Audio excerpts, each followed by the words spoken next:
Hello बच्चों, कैसे हाल चाल है बेटा। तो हम लोग बेटा आ गए हैं डिफरेंशियल ज्योमेट्री के अगले वीडियो पर।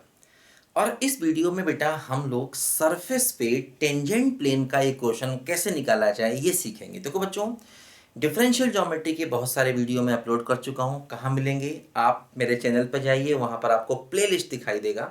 उस प्लेलिस्ट में जब आप एंटर करेंगे तो बहुत सारे अलग अलग आपको प्लेलिस्ट दिखाई देंगे। तो उस प्लेलिस्ट में बेटा आपको डिफरेंशियल ज्योमेट्री की भी एक प्लेलिस्ट मिलेगी। उसमें मैं बहुत सारे वीडियोस अपलोड कर चुका हूँ।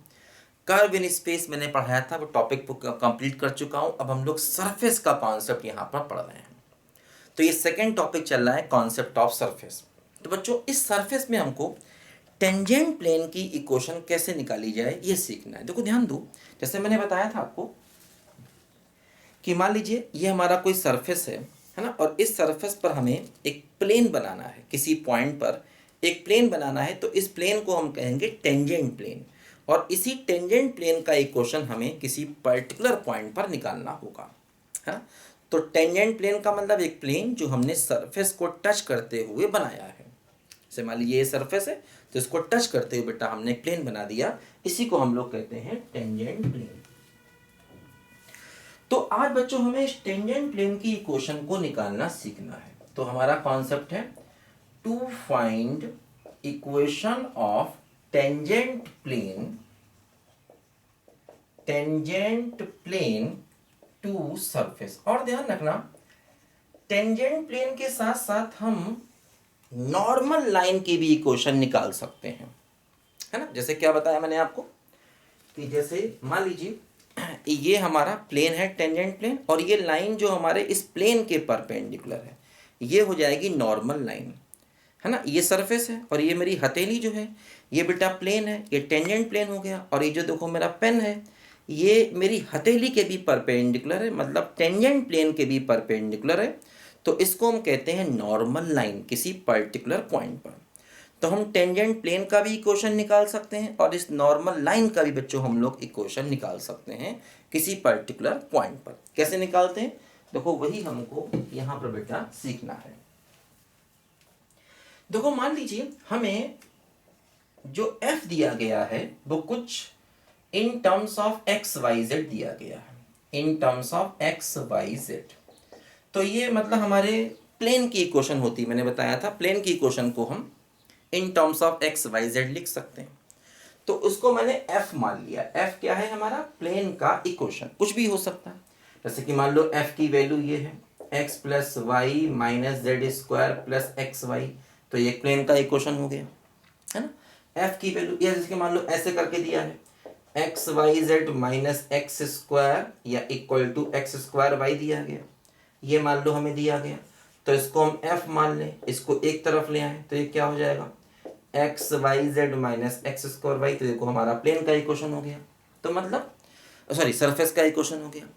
तो सरफेस का इक्वेशन बेटा in terms of x y z दिया गया है, उसको मैंने f मान लिया, है ना। जो सरफेस का इक्वेशन था वो in terms of x y z दिया गया था और उसको मैंने f के बराबर मान लिया, है ना। तो f हमारा क्या हो गया? ये एक सरफेस को रिप्रेजेंट करने वाला इक्वेशन हो गया, है ना। ऐसे दिया जा सकता है, इसको आप एक तरफ लाएंगे माइनस कर देंगे, पूरे को f मान लेंगे, तो ये सरफेस का इक्वेशन हो गया। बात समझे ना। तो f क्या है? हमारा सरफेस का इक्वेशन है। अच्छा अब देखो बच्चों, जैसे कि अगर मैं इस f का ग्रेडियंट निकालूं, ग्रेडियंट ऑफ f, जिसको मैं शॉर्ट में ग्रेड ऑफ f लिखता हूं, ग्रेड ऑफ f का ग्रेडियंट, तो क्या होता है? ये होता है del f upon del x i cap, del f upon del y j cap और del f upon del z k cap. ये होता है एफ का ग्रेडियंट, ठीक है।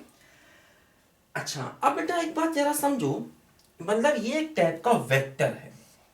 ये एक टाइप का क्या है बोलो? वेक्टर, है ना। मतलब एफ को एक्स के रेस्पेक्ट में किया पार्शियल डिफरेंशिएशन, वाई के रेस्पेक्ट में किया, जेड के रेस्पेक्ट में किया, ये एक वेक्टर है। अच्छा मैंने बताया था कि जब भी हम कोई वेक्टर लिखते हैं, मान लो मैंने कोई वेक्टर लिखा, ठीक है। अब देखो इसमें दो बातें होती हैं। मान लो अगर कोई वेक्टर मैं लिखता हूं ए आई प्लस बी जे प्लस सी के, तो जो आई जे के कोफिशिएंट्स होते हैं इनको हम वेक्टर के डायरेक्शन रेशियोज कहते हैं, ये बात ध्यान रखना, डायरेक्शन रेशियोज ऑफ वेक्टर इसको हम लोग कहते हैं। ये बेटा देखो डिफरेंशियल ज्योमेट्री के स्टार्टिंग में मैंने बहुत डिटेल से समझाया था कि डायरेक्शन रेशियो क्या होता है, डायरेक्शन कोसाइन क्या होता है।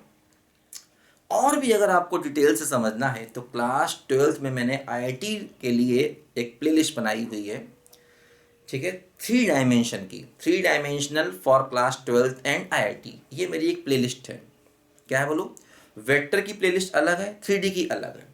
तो अगर आप थोड़ी थोड़ी दोनों की पढ़ लेंगे तो आपको ये बेसिक बातें बहुत अच्छे से दिमाग में बैठ जाएंगी कि भाई वेक्टर क्या होता है, 3 डायमेंशन क्या होता है, डायरेक्शन रेशियोज क्या होता है, डायरेक्शन कोसाइन क्या होता है। क्लास 12 की मेरी 2 प्लेलिस्ट है, एक वेक्टर की है और एक है 3 डायमेंशन की। ये दोनों मेरे चैनल पे ही है। कहाँ मिलेंगी, वही प्लेलिस्ट में आपको मिलेंगी।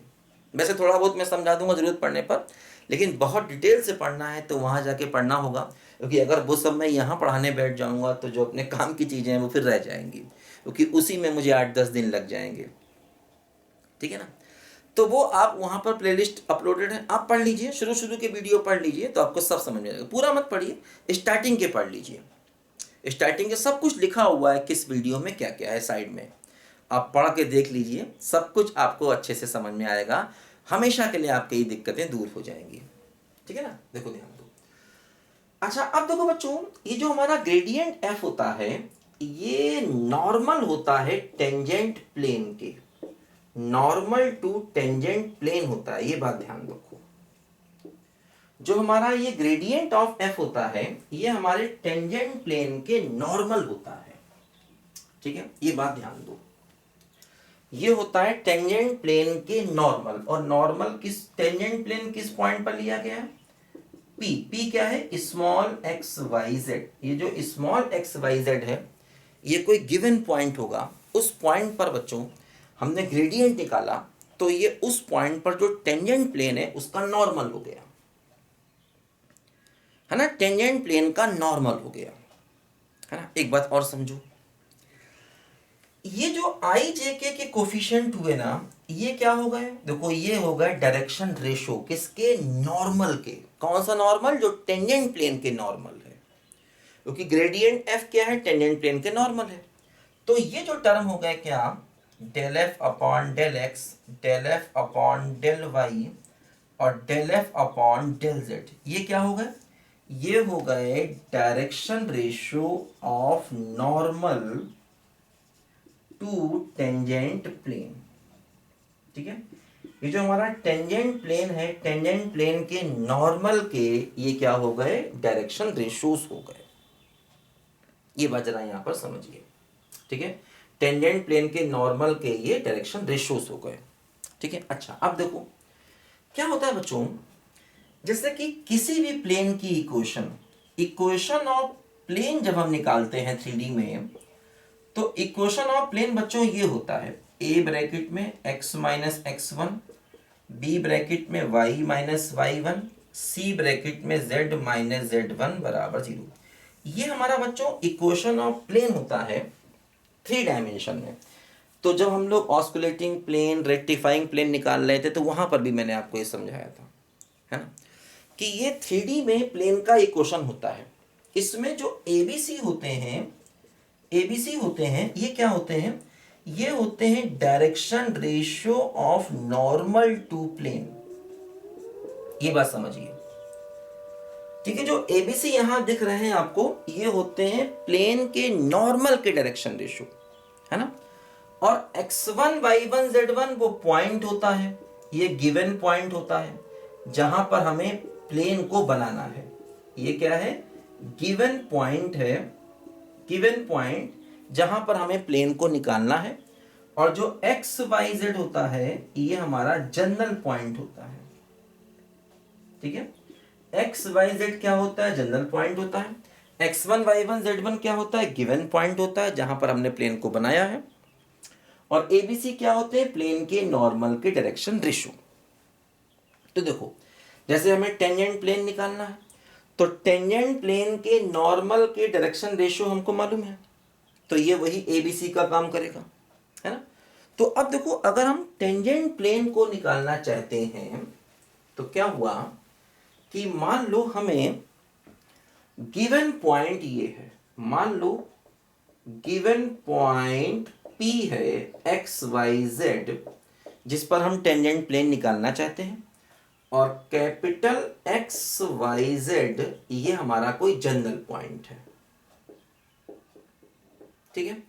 और ये होगा नॉर्मल का डायरेक्शन रेशो। तो देखो ए बी सी की जगह ये हो जाएगा, तो क्या हो जाएगा del f by del x, और एक्स, एक्स क्या है जनरल पॉइंट जो कि कैपिटल एक्स हो गया, स्मॉल एक्स क्या है गिवन पॉइंट, फिर देखो बी, बी का मतलब ये del f by del y, और ये capital y minus small y, और del f by del z, और ये capital z minus small z बराबर 0।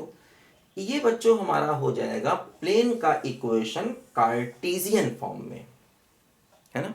इसको हम क्या कहते हैं बच्चों, equation of plane in Cartesian form, है ना। तो और ये जो del f by del x है, ये वैल्यू हमें निकालनी पड़ेगी, है ना। ये वैल्यू हमें उस गिवन पॉइंट पर निकालनी पड़ेगी, बताएंगे भी कैसे, अभी जब मैं आपको एग्जांपल से कराऊंगा तो आपको ज़्यादा अच्छे से समझ में ये बातें आएंगी, है ना। कोई टेंशन नहीं लेना, ये कार्टेशियन फॉर्म में अपने प्लेन की इक्वेशन हो गई। एक बात और समझो, ठीक है। अच्छा बताते हैं, रुको भी पहले इसको निकाल लेते हैं, कार्टेशियन फॉर्म में प्लेन का इक्वेशन। देखो, है ना, ये नॉर्मल के डायरेक्शन रेशो है, ये बात ध्यान रखना, नॉर्मल के, किसके, प्लेन के नॉर्मल के डायरेक्शन रेशो है ये, बात समझे ना। देखो एग्जांपल से देखो हम लोग जरा इस बात को समझें।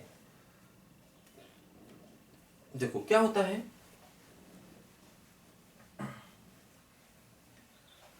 जिंदगी की न टूटे लड़ी, मैस पढ़ ले घड़ी दो घड़ी। अच्छा मतलब मैथ्स जब भी पढ़ोगे जब घड़ी मिलेगी, हैं, मैथ्स पढ़ ले घड़ी दो घड़ी, मतलब जब घड़ी दोगे तभी मैथ्स पढ़ेंगे। चलो बेटा ऐसा हंसी मजाक के चलते रहना चाहिए, बीच बीच में बहुत जरूरी है, नहीं तो हम टेंशन ही आ जाएंगे, टेंशन में आ जाएंगे। अच्छा देखो एक क्वेश्चन करते हैं, equation of tangent plane, tangent plane, और देखो एक बात और ध्यान दो, एंड नॉर्मल लाइन। मान लो हमें टेंजेंट प्लेन भी चाहिए और नॉर्मल लाइन भी चाहिए, मैंने बताया था नॉर्मल लाइन क्या होती है, और सरफेस ये दिया गया है z बराबर x square plus y square, और पॉइंट ये दिया गया है, क्या बोलो 1 माइनस 1 2। इस पॉइंट पर हमें इस सरफेस का टेंजेंट प्लेन और नॉर्मल लाइन चाहिए। देखो सबसे पहला काम बच्चों क्या किया जाए, इसको f मान लिया जाए। f क्या हो गया, एक तरफ ले आए तो z minus x square minus y square, ये हमारा f हो गया। अब देखो ये टर्म निकाल लिए जाए, सबसे पहले इसको रिस्पेक्ट टू x किया जाए, डिफरेंशिएशन रिस्पेक्ट टू x करेंगे तो ये हो जाएगा 0, ये हो जाएगा 2x और ये भी 0, है ना। रिस्पेक्ट टू x का मतलब y और z को हम कांस्टेंट मान रहे हैं, पार्शियल डिफरेंशिएशन है ना। अच्छा तो क्या हुआ, ये हुआ माइनस का 2x। अब हम निकालेंगे del f upon del y, del f upon del y निकालेंगे तो फिर z का 0, x का भी 0, और ये हो गया 2y, तो माइनस का 2y। फिर हम del f upon del z निकालेंगे तो रिस्पेक्ट टू z करना होगा बेटा, है ना, रिस्पेक्ट टू z करना होगा। इसको स्मॉल z कर लो तो अच्छा रहता है, सब कुछ स्मॉल में ही ना, तो इसको स्मॉल z कर लो। Del f upon del z निकालेंगे तो इसका 1 हो जाएगा, इसका 0 हो जाएगा, ठीक है। अच्छा अब देखो ध्यान दो, ये वैल्यूज इन पॉइंट पर निकालो, ये जो वैल्यूज निकाली ना इसमें ये पॉइंट रखो, ये बात ध्यान रखना। तो जैसे x y z, इसमें अकेला x है तो 1 रख दो तो -2 हो जाएगा, इसमें y रखो, y कितना है -1 तो ये +2 हो जाएगा, और ये तो खैर x y z से पहले से ही फ्री है ना। तो मतलब del f upon del x, del f upon del y, del f upon del z निकालते हैं और उनकी वैल्यू इस पॉइंट पर निकालते हैं। अगर x आएगा तो ये रखेंगे 1, जो भी पॉइंट दिया हो यहाँ पर, y आएगा तो ये y की वैल्यू रखेंगे, और अगर z आता तो ये रखते हैं। तो देखो ये हमारी वैल्यूज आ गई del f upon del x, del f upon del y, del f upon del z की, और कैपिटल एक्स वाई जेड वही जनरल पॉइंट है, और ये हमारा क्या है स्मॉल एक्स वाई जेड है। देखो, तो ये क्वेश्चन क्या हो गई, del f upon del x की वैल्यू -2 हो गई, कैपिटल एक्स वही रहा, स्मॉल एक्स क्या हो गया 1, del f upon del y क्या हो गया +2 हो गया, कैपिटल वाई वही रहा, स्मॉल वाई क्या हो गया -1 तो +1 हो गया, del f upon del z क्या हो गया बोलो 1 हो गया, कैपिटल जेड वही रहा, स्मॉल जेड कितना हो गया -2 बराबर 0। तो बच्चों ये क्या हो गया, देखो ये हो गया -2x प्लस का 2 प्लस का 2y प्लस का 2 प्लस का z -2 बराबर 0, 2 से 2 कैंसिल हो गया, तो -2x और प्लस का 2y प्लस का z और प्लस का 2 बराबर हो गया 0।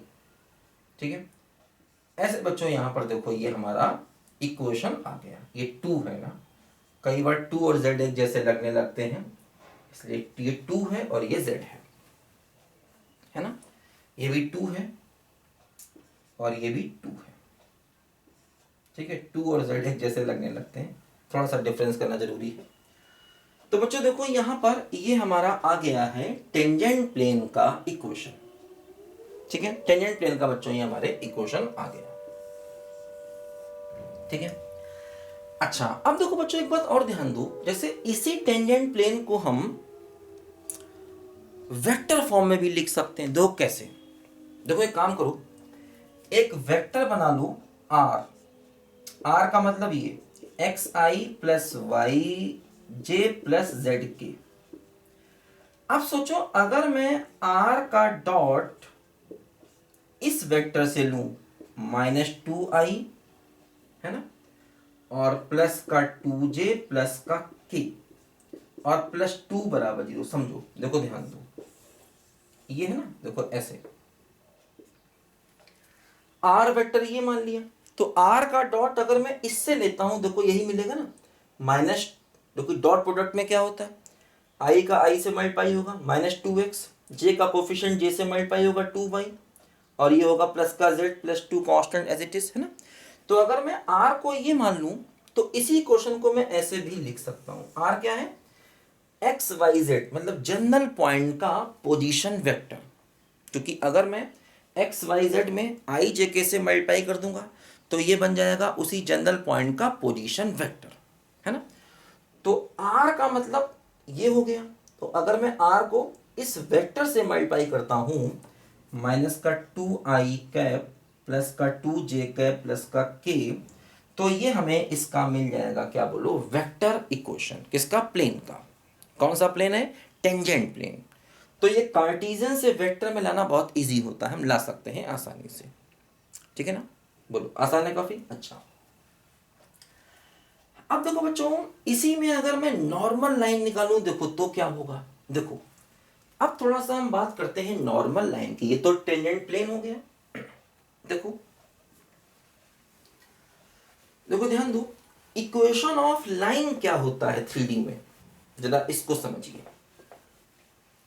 मैंने बताया था कि x minus x1 by a, y minus y1 by b और z minus z1 by c, ये होता है equation of line in 3D।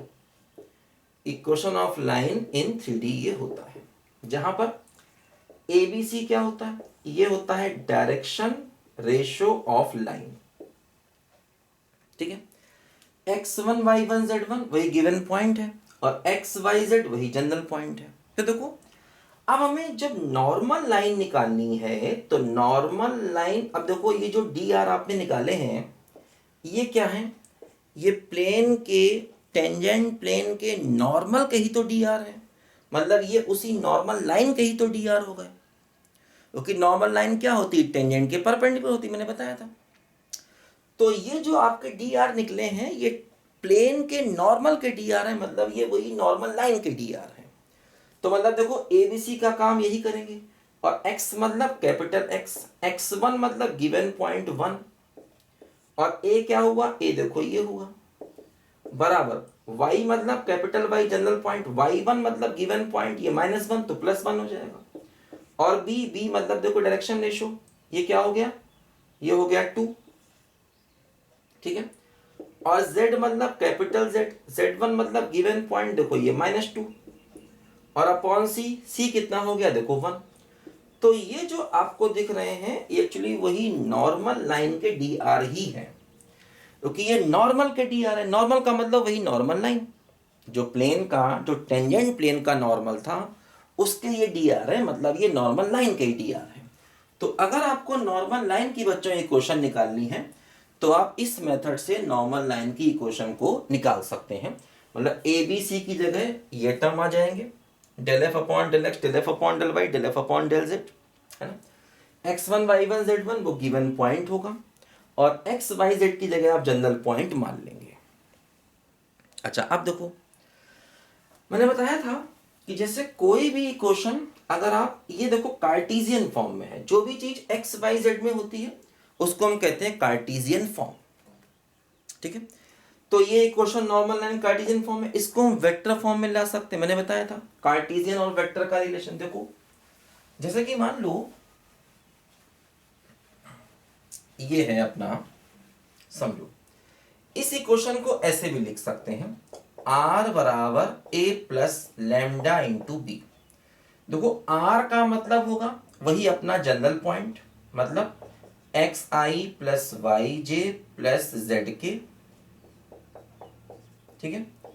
a का मतलब वो पॉइंट जहां पर नॉर्मल बनाया, जहां पर हमने लाइन को बनाया है। देखो पॉइंट क्या है, x1 y1 z1, तो x1 i cap y1 j cap plus z1 k cap, ये पॉइंट है। और ये जो हमारा b होता है ये होता है ये ए बी सी के कोफिशिएंट्स, ए आई प्लस बी जे प्लस सी के, ऐसे करके। तो इसी क्वेश्चन को देखो हम ऐसे लिख सकते हैं, देखो जैसे इसको अगर हमें वेक्टर फॉर्म में लाना है तो क्या होगा, r बराबर a वेक्टर, a का मतलब पॉइंट, देखो पॉइंट क्या है 1, इसको ऐसे लिख सकते हैं ना, माइनस ऑफ -1, तो 1 -1 2, ये हमारा पॉइंट था। तो पॉइंट को आप इस आई जे के की फॉर्म में लिख लीजिए, है ना। तो 1 का मतलब देखो ये पॉइंट है ना ए पॉइंट क्या हो गया, ये पॉइंट क्या है 1 -1 2, ये पॉइंट है ना जिस पॉइंट पर मैंने ये नॉर्मल लाइन ड्रॉ किया था। तो इसी को आई जे के से मल्टीप्लाई कर दो, तो आई माइनस जे प्लस 2 के, इसी को आई जे के से मल्टीप्लाई कर दो तो ये पॉइंट हो गया। तो पॉइंट क्या हो गया, आई माइनस जे प्लस 2 के, ये हमारा पॉइंट हो गया। और प्लस लैम्डा जो है ये पेरीमीटर होता है, ये कांस्टेंट होता है।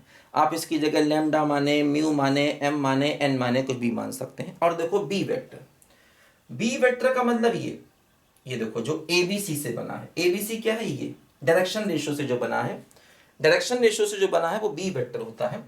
तो बी वेक्टर क्या हुआ, देखो ये -2i और प्लस का 2j और प्लस का k, है ना। तो आप कार्टेशियन से नॉर्मल लाइन भी निकाल सकते हो, बी वेक्टर देखो ये हो जाएगा -2i प्लस 2j प्लस का k। तो ये हमारा हो गया बच्चों इसी नॉर्मल लाइन का वेक्टर इक्वेशन, ठीक है। पॉइंट ये हमें मालूम है ना, पॉइंट हमेशा मालूम होगा 1 -1 2, देखो पॉइंट क्या है 1 -1 2, जिस पॉइंट पर नॉर्मल लाइन निकालना था उस पॉइंट से 1 -1 2 ये हमारा पॉइंट है जहां पर हमें नॉर्मल लाइन निकालना था। इस पॉइंट से आपको आई जे के से कर देंगे मल्टीप्लाई तो ए वेक्टर मिल जाएगा।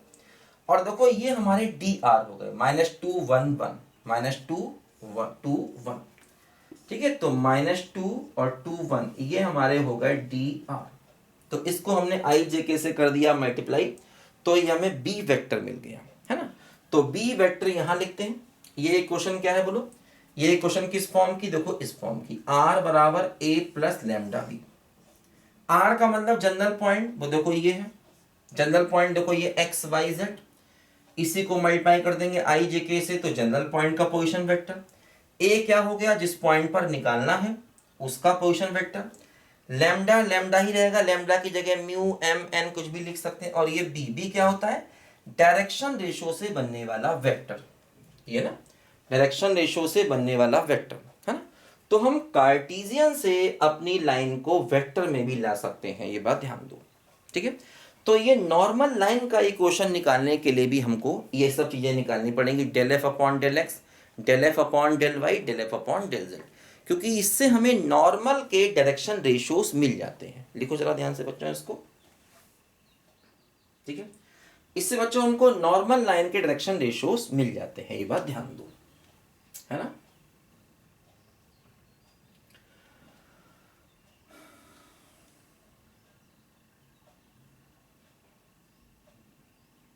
ठीक है बच्चों, तो इस वीडियो में बेटा हम लोगों ने टेंजेंट प्लेन की इक्वेशन कैसे निकाली जाए, नॉर्मल लाइन की इक्वेशन कैसे निकाले जाए, इसके बारे में कुछ इंपॉर्टेंट बातें सीखी। अभी हम लोग सीखेंगे बेटा सरफेस का कॉन्सेप्ट इंपॉर्टेंट, इसको डिटेल से पढ़ना है। अभी हम लोग इसके और भी अच्छे अच्छे क्वेश्चन करेंगे, कोई टेंशन मत लेना, ठीक है। बढ़िया बढ़िया क्वेश्चन करने वाले हैं हम लोग, मज़े से पढ़ेंगे, एंजॉय करते हुए पढ़ेंगे, ठीक है बच्चों। तो इस वीडियो में बेटा इतना ही, मिलेंगे अगले वीडियो में, तब तक के लिए बाय बाय।